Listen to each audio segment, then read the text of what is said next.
నిరుద్యోగ యువకులకు సూచన చేస్తున్నా. Next sir Kondal 10 TV sir. Etela Rajender ఇప్పుడు ఒక కామెంట్ చేసిండ్రు.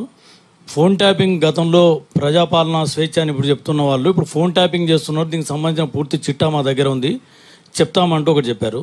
ఇంకొకటి ప్రజాస్వామ్యం సామాజిక న్యాయం అంటూ ప్రగతి భవన్కి వెళ్తామన్న ఆర్ఎస్పీ ఇప్పుడు కారెక్కి వెళ్ళిపోయారు. ఆ వర్గాలకు మీరు ఏం చెప్పారు? ఫోన్ ట్యాపింగ్ విషయంలో వాళ్ళదే కేంద్ర ప్రభుత్వం. చిత్తశుద్ధి ఉంటే ఈటెల రాజేందర్ గారు విచారణకు ఆదేశించాలి. మా ప్రభుత్వానికి అగత్యం లేదు. ఆల్రెడీ ఫోన్ ట్యాపింగ్లు చేసిన వాళ్ళు ఏడున్నారో మీరు చూసిర్రు.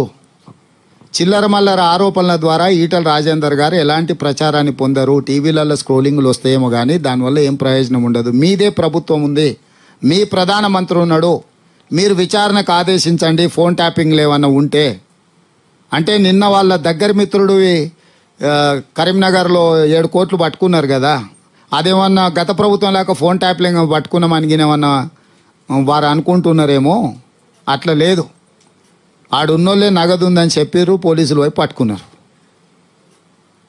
రెండవది ఏదో ఆర్ఎస్ ప్రవీణ్ గారా, మంచి మిత్రుడు, సామాజిక స్పృహ బాధ్యత ఉన్నవాడు. అప్పుడప్పుడు కొన్ని కేసీఆర్ అందుకే మీకు పాతకాలంలో రాక్షసుడు ఉంటాడు, ఎదురుగా యుద్ధం చేయడానికి పోతే సగం బలం గుంజుకుంటాడని. ఎవరు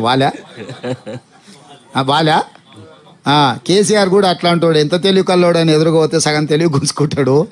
అట్లా మిత్రుడు అట్లా ఉన్నట్టున్నాడు. నాకు తెలిసి ఆయనతో చేరుతాడని నేను అనుకోను. ప్రవీణ్ పట్ల నాకు ఇప్పటికీ గౌరవం ఉంది. ఒక సామాజిక బాధ్యత ఉండి ప్రజల కోసం తన ఇంపార్టెంట్ పోస్ట్ అంటే తన డీజీపీ అయి ఉండేవాడు సర్వీస్లో ఉంటే.